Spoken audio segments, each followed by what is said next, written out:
So good to see you again, Andrew, Dr. Andrew Huff. We actually spoke this morning and our entire conversation crashed. And so we're doing it again, take two.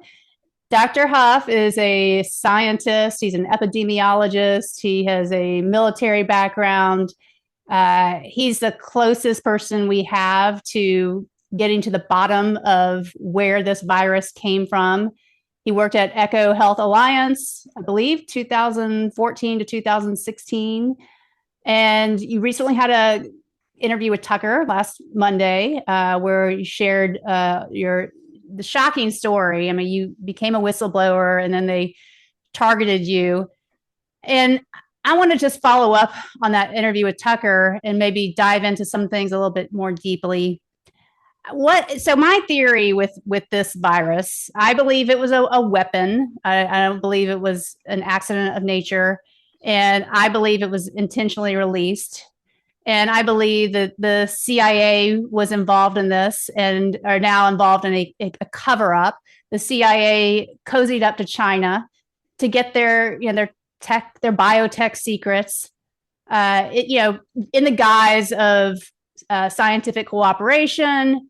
But really, they're in there to try to get, the data from the enemy, and in doing that, they created a gigantic mess and now are involved in a cover up. So I want your take on that.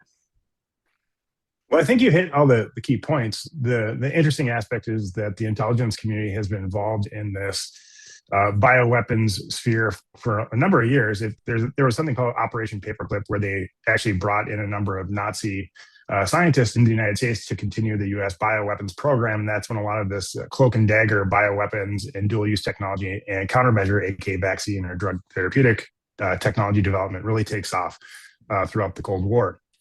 And then that progresses to current day. When I say current day, the last 2 decades, where this technology has really taken off. The interesting aspect of this is, I guess we still don't know whether or not this was intentional or an accidental release. All the evidence seems to point to a accidental release in the Wuhan Institute of Virology bioweapons lab.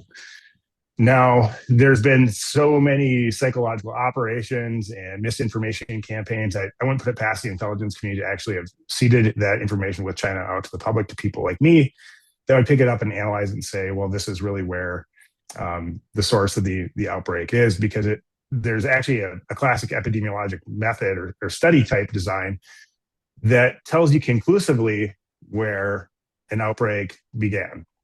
And so, where's the index case? That's the first case. That's what we're always looking for. And the way that you do this is you typically go and look at the historical record of blood donation samples. So this would be samples that were donated or through the sorry, my coffee hasn't totally hit me. It's the evening. It's blood donation samples, blood bank donation samples. So these contain a historical record, because people are always donating blood on a continuous basis. So basically, you would go collect a bunch of samples from these blood donations, and you analyze them to see whether or not they had SARS-CoV-2 in it. And then after doing that and going through that process, you would know, you'd have a rough idea where and when this disease emerged, at least in the United States. And you can then take it one step further. You can then analyze the genetics of the agent itself and look and see how it evolved over time, because it's a rapidly evolving disease. That tells you more about how the pathogen spread. So it begs the question, if I know this method, and this is the classic method that we've used on pretty much every other large epidemic in modern history, why haven't we done that now? Well, we haven't done it because they created the virus. That's my theory. Does that sound correct? Well, maybe. See, there's a different angle or a different way to look at this. Is that this isn't the first lab escape, if that's the case, that's caused a pandemic. Flu escaped out of a Russian laboratory in the late 70s and went pandemic, and they didn't really make a big deal out of it. There was no psychological operation, and everyone was trying to figure out where it came from. And now it looks like it leaked out of this laboratory due to research that they were doing in potentially on bioweapons in that lab. So, oh wait, was that? Wait, hold on. I had the Russian flu. When was that? In the 70s? Yeah, I think I'm a little rusty on that. I should know this specifically. I think it was like 77 or Yeah, I 78. remember that Yeah. actually. I got really sick as Yes. a kid. Sorry. Okay, so It, did they? How did they confirm that that was a lab leak? well, they didn't initially, and they didn't make a huge deal out of it. I mean, it was a sort of a terrible disease that swept across the planet quickly, and I think people in the biodefense community, and I wasn't even born yet, so I'm 43, but looking at the literature and the textbooks and other experts that trained me, if you start to follow the source and where they're working on this agent, it traces back to this lab, and they didn't wage some huge psychological operation for a lab leak. In fact, a lot of the laboratories in the United States that are conducting gain of function work have had leaks before, in terms of a laboratory worker becomes infected at work and then they go into the community, and the case gets detected at a local healthcare provider. Because most of the times when they have one of these high risk laboratories in the community, they sort of put the healthcare workers on alert that they might need to look for unique things coming in from people who work at that lab. So they usually ask that question, or they're supposed to ask the question, do you work at a lab? And which lab do you work at? And then that is hopefully supposed to set off the alarms at the local healthcare providers. So they didn't make it well, but you said it was confirmed as a lab leak eventually. And did they? I mean, well, or yeah. So this is the debate. So I mean, you can ask like who are the experts in the room, and whether or not you believe their opinion, because there are people who believe that was still a zoonotic emergence event. I don't know any of my peers, or all my peers who work in biodefense and public health all believe that was an accidental release. okay. So, but why is this situation different then? I mean, why? It's vastly different. And also, like, why is the CIA reached out to Peter Daszak, right? And why did the CIA get involved with Wuhan, and what is their relationship, do you think? Sure. So the intelligence community, broadly, not just the CIA, excuse me, not just the CIA, but the CIA, the FBI, the Department of Energy, the Department of State, Department of Defense, they really have a difficult problem on their hands. Really, they want to know what's going on in all these different foreign laboratories around the planet so they can get ahead of threats and mitigate those threats if they exist, if someone's trying to develop bioweapons against us. And I think that's a good thing. A big part of this is also in non-proliferation, meaning that scientists like myself would go travel overseas and try to form positive relationships in the name of science with foreign scientists. But in my case, I never did gain of function research with those foreign scientists. With now back to the CIA and their sort of their motivation around this, and it's two different prongs. I mean, so one, in the context of how you do dual purpose research, you have to build the agent first before you can develop the countermeasure. The countermeasure in this case ended up being the SARS-CoV-2 mRNA mod RNA technology, and how that fits in with EcoHealth Alliance is that EcoHealth Alliance was going around the planet collecting viral specimens from unique places. And so basically we were building a large genetic data bank for all the nastiest viruses on the planet, specifically trying to target coronaviruses. Then with the samples that we collected, that information then, genetic information or samples themselves would be passed down the scientific chain, so to speak, to a scientist or pharmaceutical company that would then engage in gain of function research technology to develop countermeasures. And none of this is speculation. I've actually posted all my documents to prove this on the X app. If you go search my history feed, I reposted it on the Tucker Carlson feed near the top. I think that click here to take a look at all my documents. We actually gave a investment pitch to a company called In-Q-Tel, and many people have not heard of In-Q-Tel. In-Q-Tel is the CIA's venture capital firm. It's a government entity, but works very closely with the private venture capital and tech space and biotech space to develop interesting new technologies which serve a specific purpose for the US government. In our previous take one of this interview this morning, I started walking through the process of how this works. But typically, to get money from In-Q-Tel, you identify a need or a product that the government has.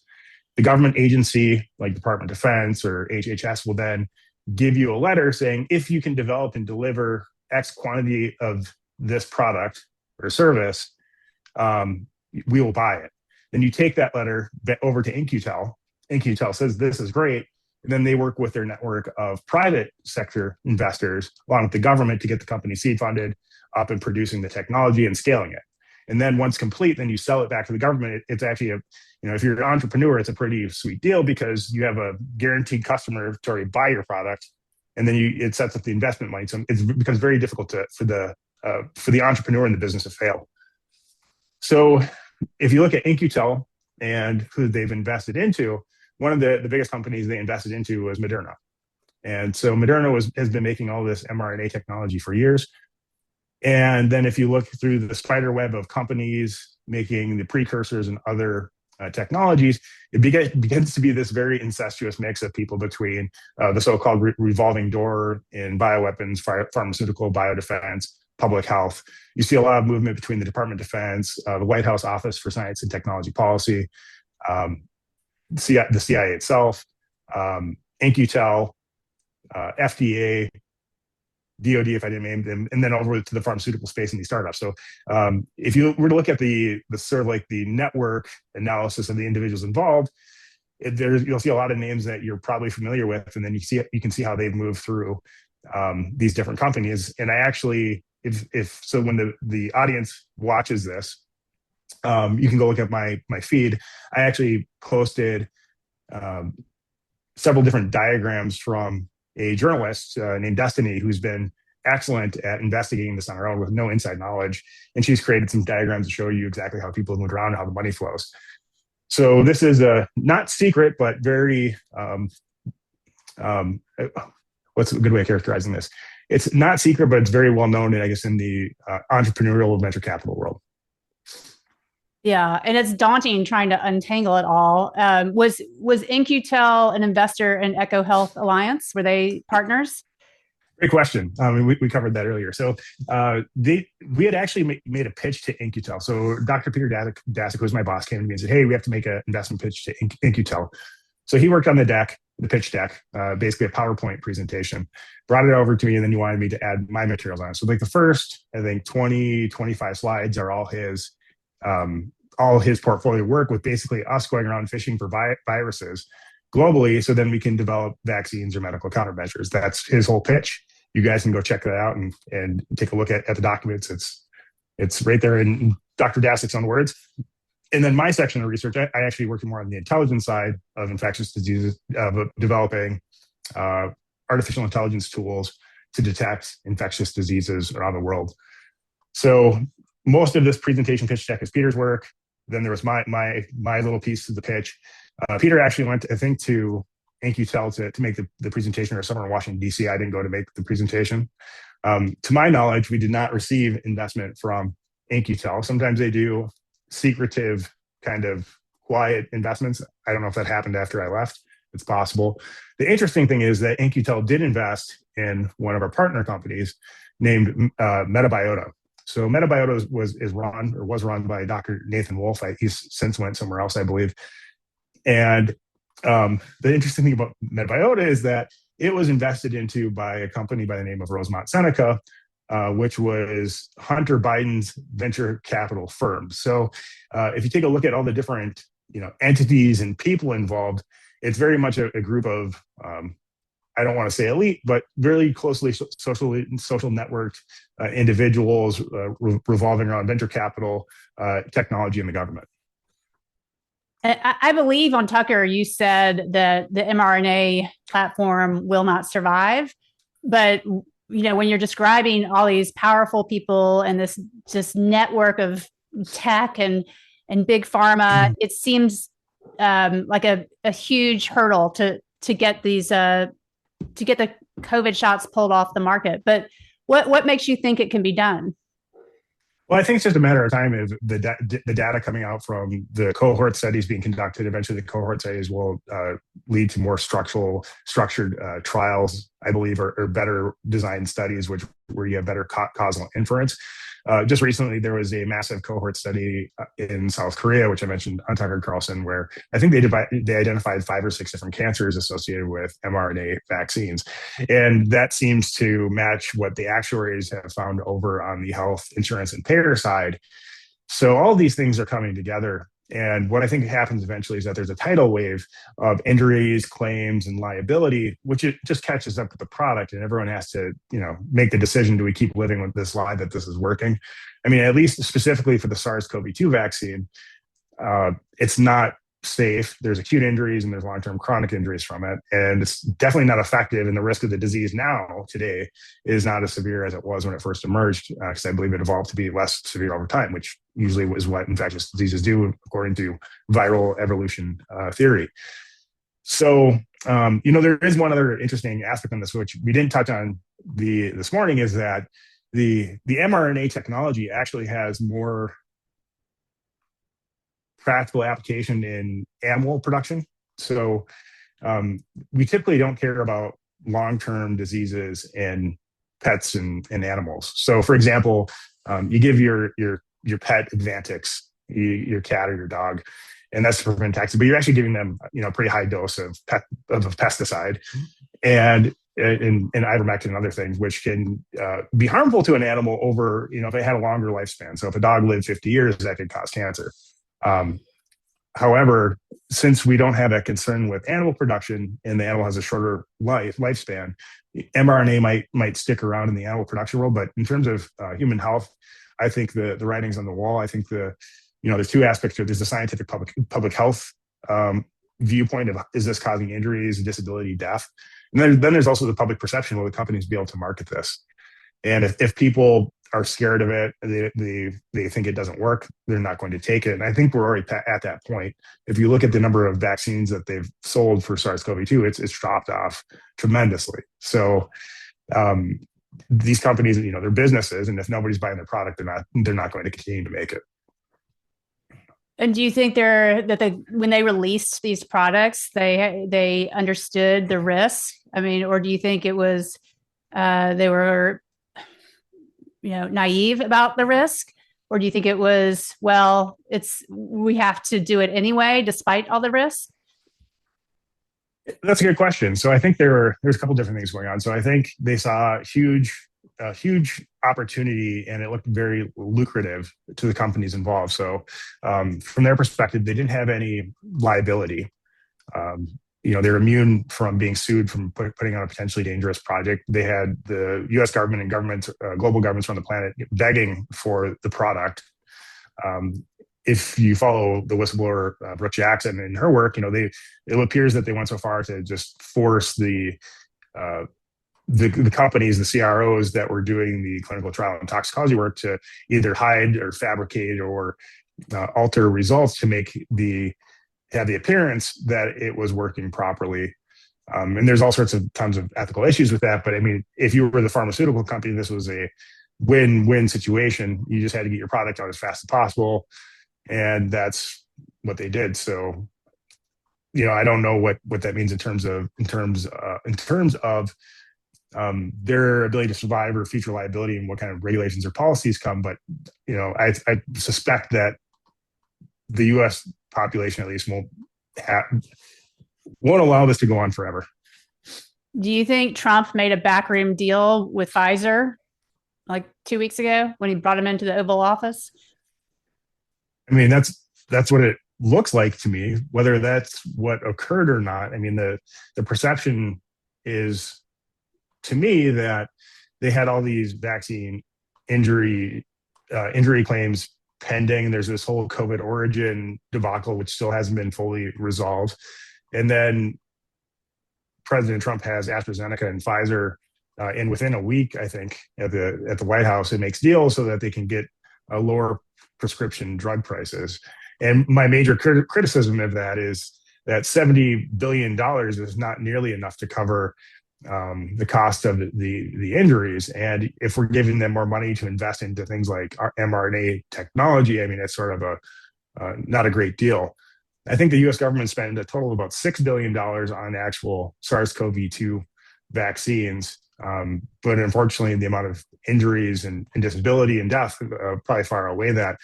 So I actually went and analyzed the number of veterans or service members who were likely discharged due to vaccine injury. And then we're going to be placed on veterans disability at a rate of 100%, which is about $4,500 a month, I believe. And when you then model that out over the course of their life, the US government's going to pay out probably $1 trillion over the lifetime of this population of vaccine injured veterans. So it's a tremendous amount of money. And that's not even for treating their conditions either. That's just the disability payments. Now, if you take a look at the US population, we're going to have similar kind of costs over there. So this is costing us more money over time. Like I said, it's only a matter of time before the actuaries and insurance providers, their financial backers, and the government all figures out that this is a problem.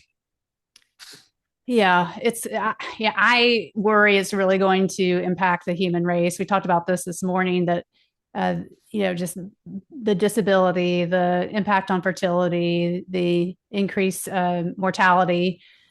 But let's pivot, because I brought you on here actually to talk more about food. And you had, there's a little tie-in here, because you were targeted by, you were stolen. You had documents stolen from your house by a naval, well, we think from a naval intelligence officer, Mike Bennett, over, and he thought he was getting the missing link, the missing COVID sequences, the data that would finally confirm or whether or not this was a lab leak or this was just a natural evolution of the virus. Can you tell us what happened there? Sure. So one of the things I discussed in the Tucker Carlson interview is that I had a conversation with a reporter by the name of Miranda Devine. We had a great conversation. I believe that conversation was eavesdropped on by the government. I was probably already under surveillance because I was the only person talking publicly who was connected to this whole thing. Shortly after that, a man came into my life. He actually approached my company, my chief revenue officer, head of sales, and they were working on something called a co-sale agreement to sell the product. He was going to sell our company's product for us. And to close that deal, he requested of the CRO that he speak with me, and I'm the CEO, which is very common in sort of that world. He wants to get to know me, and I have to help close the sale. So when we get on the phone and we start talking, he immediately pivots the conversation to EcoHealth Alliance. He knows all of the key players. He knows the research we're doing, who is working on different aspects of the company. And I immediately peg him as a CIA operative. I even told him on the phone, I'm like, you're a CIA agent. Because we had spoken on the phone at this point for an hour and a half, and he's going through everything related to the gain of function work. Even after telling him that he was a CIA agent, I decided to continue to speak with him because I was actually collecting intelligence on him, trying to figure out who the heck he was. I have his IP address, I have his phone number. And so the conversation continues. And one of the things that, I'm going to close my email here, so I'm getting dinging. One of the things that was a big issue at the time was that among the scientists, they were all talking about the missing link for SARS-CoV-2 because they were looking at all these different variations of SARS coronaviruses that were being manipulated in the laboratory. And there was no common progenitor between SARS-CoV-2, the wild virus, and these other agents that they had developed. And what that means is there was no missing link in terms of a virus between the other two, between the different agents. There were some close relatives, but not the exact missing sequence. So I had this question in my head, and this idea. I was going to tell him, and I did tell him, that I had a copy of the missing sequence data on a hard drive that was locked in the safe. And the reason why I told him that was a couple different reasons. One, I wanted to see whether or not someone tried to get in the house to get that information out of the safe. And if someone did try to do that, it would confirm a couple different things. One, someone at EcoHealth Alliance likely had the missing sequence data because I would have had access to it. The other thing that could potentially confirm is someone within my classified compartment, where I worked in the government, could have had access to the missing sequence. So after I tell this Bennett character that I had the missing sequence data, the hard drive goes missing from a lock safe in my house within a day or two. And so I called and reported this to the Marquette County Sheriff's Department, the Michigan State Police, and a number of different federal agencies, because what they actually stole was a Department of Homeland Security food and agriculture target list. And I know that might sound like a tangent, but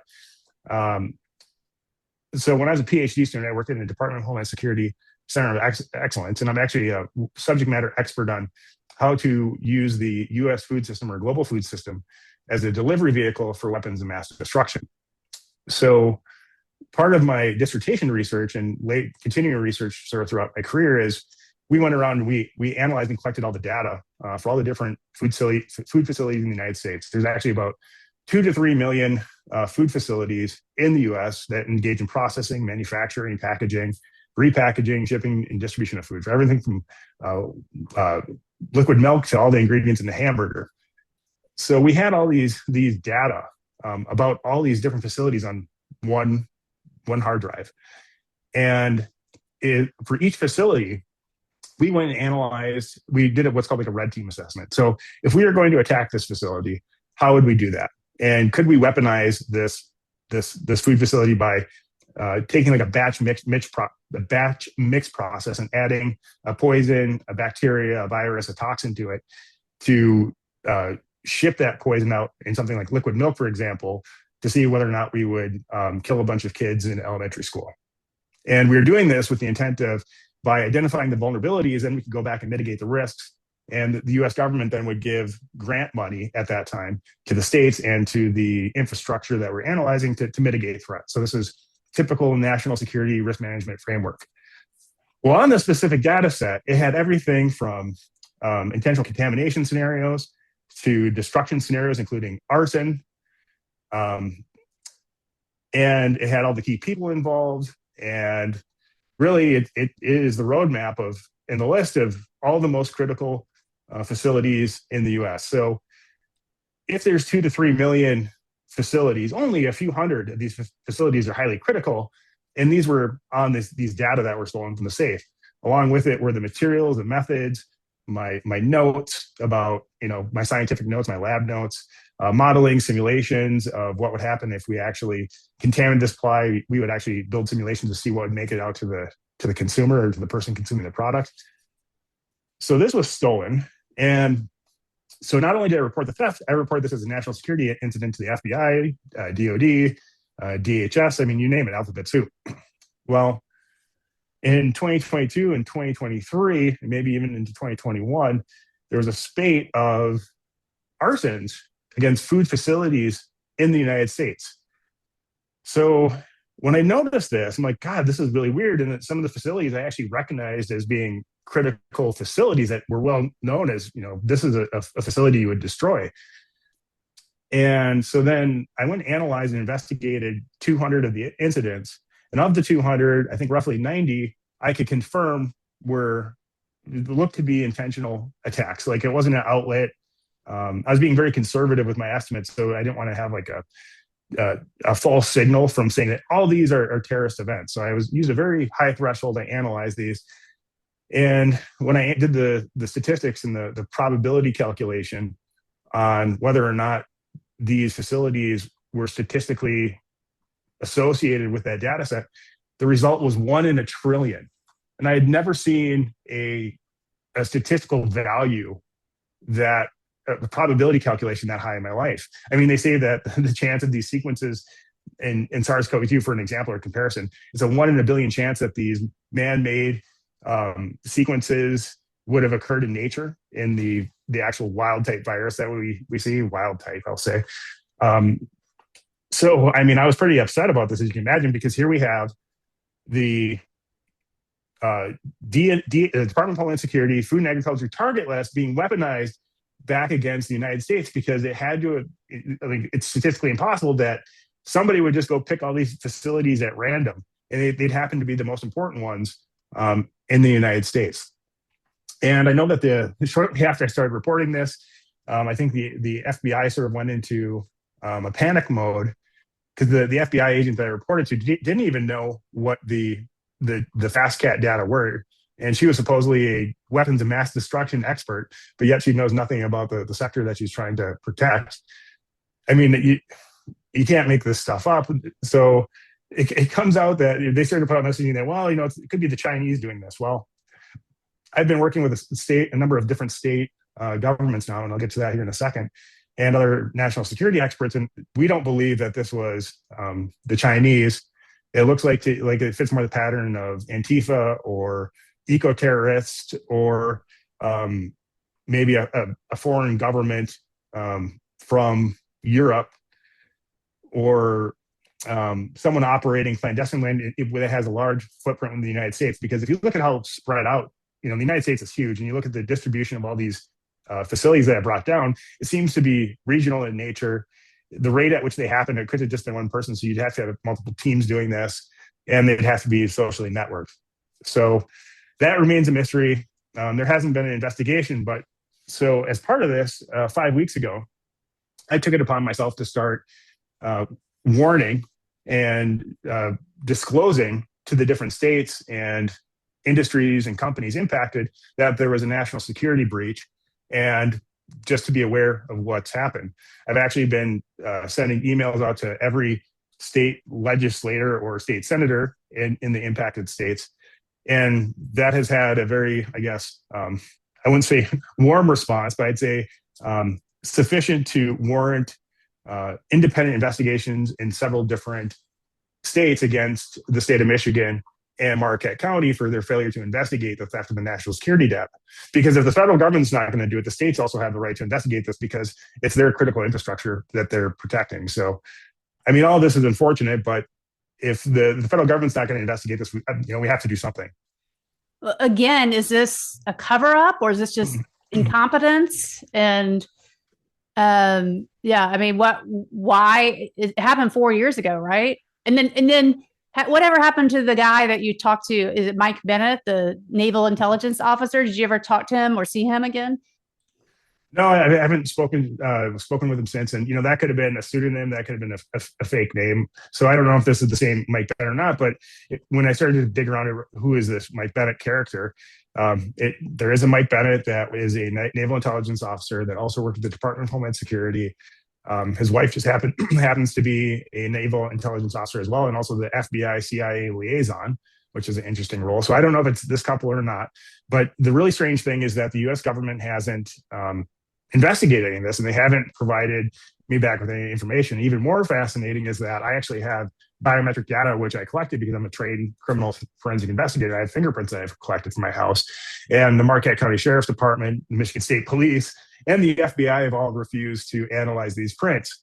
So if you have all these different entities refusing to analyze fingerprints associated with major crimes, it sort of leads you to one conclusion, is that this is probably law enforcement involved. And why would law enforcement be in my house without a warrant? I mean, it's sort of bonkers. Who knows? Maybe that's not the case, but the truth can be found. You just simply need to analyze the fingerprints.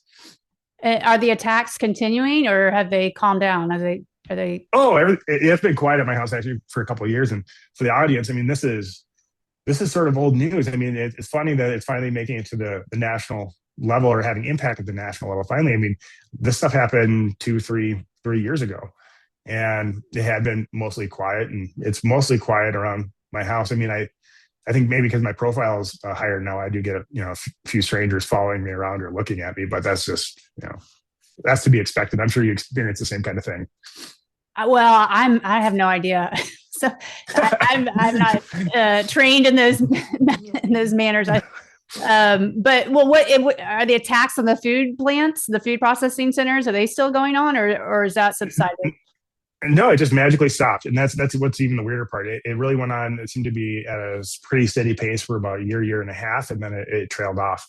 And I don't know if it was because of the fact that I was on some other platforms, because I think one of the first journalists to take the story on was Emerald Robinson. Mm-hmm. She was the only person that would discuss it.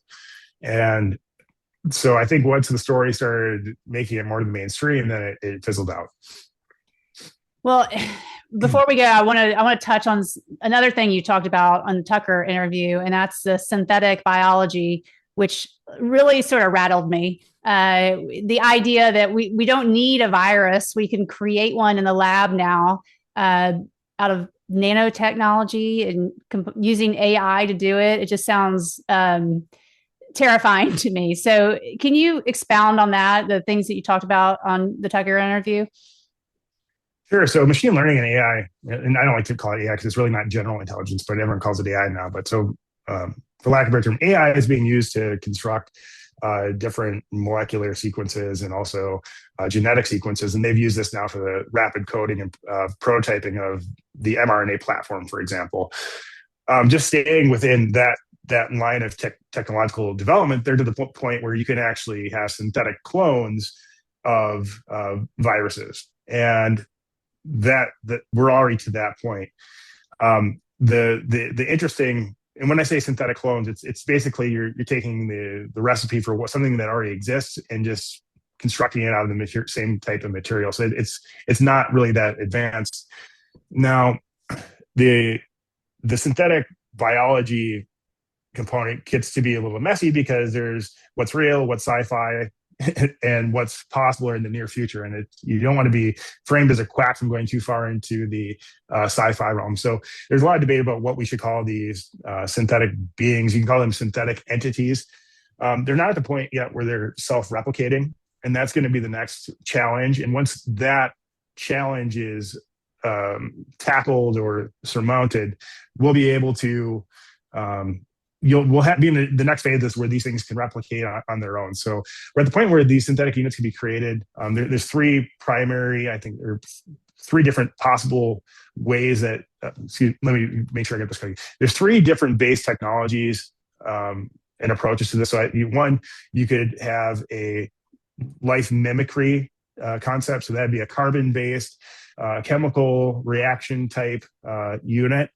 You could have a silicone-based unit, and within that you could have like a nanobot processing things, and then you have total miniature, like a micro machine, basically creating other little micro machines. And it's hard to determine which one of these is going to be the most successful because they all have different advantages and disadvantages, and these are all different competing technologies, and I think there could even be some convergence right now between them. One of the most interesting aspects is that some of these synthetic units are being used in computing to make sort of like bionic computers using chemical signaling, and that has a ton of application. Wait. So bionic computer? Yes. Like, what does that mean? I didn't talk about this morning. Like a robot? So, what is that? So like using a cell-like structure, like a carbon-based cell-like structure to do communication and processing between units. And they're doing it with chemical signaling. So similar to like how a synapse works, right? Mm-hmm. So those things are in development. That was a pretty cool publication that came out, I think, just a week or two ago. I was reading about that. So all this crazy science is going on in quantum and nano. Quantum's not really there yet. The first kind of breakthrough just happened this last week as well. But in terms of this real this nanotechnology and synthetic life, it will have probably many dual use purposes in the future. I can see it being used widely in agriculture. I can see it being used in a whole new area of I guess what I'm trying to think of a good way to characterize this. A new application where you could apply it to equipment, for example. So instead of having a living organism that attacks other life, you could have this quote unquote living entity that attacks or works against some kind of material. So you could have it so it corrodes steel or eats the silicon of another sensor, or you could have it so it repairs the silicon in the sensor. You could have it so that it eats plastic. So you can construct, because there is no limit to what you can ask one of these entities to do. It really, the question is there some kind of scientific limitation to actually developing these things to do anything that you want it to do? So it's a paradigm shift in the terms of the way that we've looked at using genetically modified organisms, for example, because the genetically modified organisms, will typically only work against other living things. So it's always within the ecology of life. This new technology takes it out of living things and makes it to objects.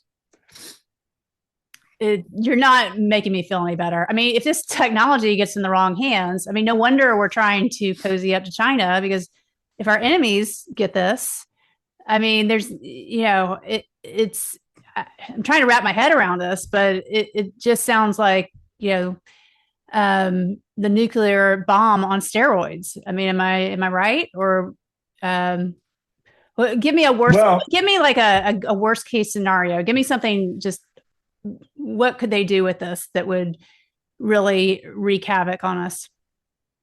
Well, I don't know what's possible or plausible yet. Like I said, there's major obstacles to these things becoming fully self-replicating. So meaning you can build these individual units, but then to get them to do something, you'd have to build a bunch of them, and then you'd have to either release them, and they'd only survive or last or work as long as their components could survive in the world, right? They're going to be limited by something, how much they could do. And of course, so how you always look at this from like an intelligence perspective is, what are the economics behind this stuff? Like, how much does it cost to manufacture? How much technical expertise do you have to have? Do they have the technical experts in training and education to do this? Additionally, do they have a motive to use this, and how would they use it? What are the technical limitations of the technology itself? So I don't think we're not anywhere close to a doomsday scenario yet with these technologies, because they are major technical roadblocks. Now, who could be working on this? China is probably working on this technology. Other modern industrial nations that are wealthy are probably working on this technology. There's certainly a number of large businesses and venture capital going on in this space. So bits and pieces. So we're at a position now where all the bits and pieces of this type of technology are all being developed in different silos of excellence. When you step back, like I do, and you look at the whole portfolio of all these different types of technologies, you're going to start to see them converging. And this is what I was getting at, Tucker Carlson, is that as these technologies start to converge and we figure out what works, then the next step then becomes, once you can get these things self-replicating, then the question is, what do you do with them? And that's what you're getting at. Sure, you could make, you could argue that someone's going to make a fully synthetic kind of pathogen thing that could destroy humanity. Well, we can already do that and argue against that. We could already do that with existing bioweapons technology, and it's oftentimes more difficult than you think. And we sort of discussed this morning. It's not easy to develop highly lethal, highly transmissible agents that can sort of take out the population at once. Is it possible? Yes. Is it easy? No. Then you have to ask the question: are there? They got that mRNA shot in 80% of Americans. And I would venture to guess that a large majority of those people regret injecting that in their bodies. So, yeah. So, I mean, they pulled that off, and so I don't know. I'm not as optimistic as you are. Well, that's a little bit different, though. I mean, so that's nanotechnology, and they're, related by name. But that doesn't necessarily mean that there's all sorts of nefarious use, because if you look at how nanotechnology is used, there's a lot of great applications of it. I mean, sunscreen, for example. Sunscreen is made with nanotechnology, and it works, and it's highly effective. It's not good for you if you ingest it. You can have some health problems, but if you keep it on your skin, it prevents you from getting sunburned. Nanotechnology is in all sorts of material science applications, paint coatings, screen coatings. I mean, it's really everywhere. There's this whole other division of toxicology and epidemiology that's looking at nano exposure science. There could be other issues associated with this, right? But nanotechnology in general has done a lot of good for humanity already. I'm just envisioning like inhaling nanotechnology into my lungs, and then it seeps into my entire body and takes me down. Is that a legitimate concern? I don't think so, unless you're working in the factory. And that's actually, it's interesting you bring that up. That's how we get some of our rare exposure information. Like if you want to know what happens if you get to some chemical, and if you go look at the toxicity database that the government maintains, and you look in the reports, oftentimes there's limited tox data. And they had these case reports of people who worked in factories where they did that thing. They inhaled a bunch of something, and they're the only person, on the planet where they actually have any evidence or report of what happened to it. So I think the likelihood that you would be in a position where you inhale a bunch of some type of Well, synthetic life nanotechnology is pretty far fetched currently. okay, they take drones full of this nanotechnology and they dump it on people. That's not a possibility. Sure, what's possible, but what's likely are very two different things. So sure, it's possible. I don't think it's anywhere extremely close to likely. And remember how we started this conversation off. You have to look at how much it costs to make this technology. Well, The the amount of government technical is funding know-how. it. The government will pay for it. Money is no object.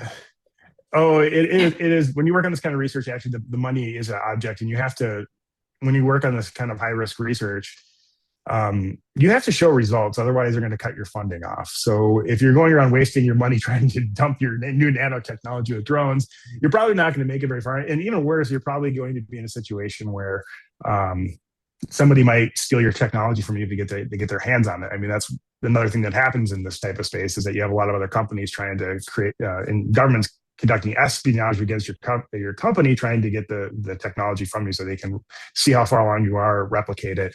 I think the first uses of this technology will be in agriculture, because if you look at historically how new biotechnology and what market it hits first, it's typically the animal health world, because it's easier to get things into market.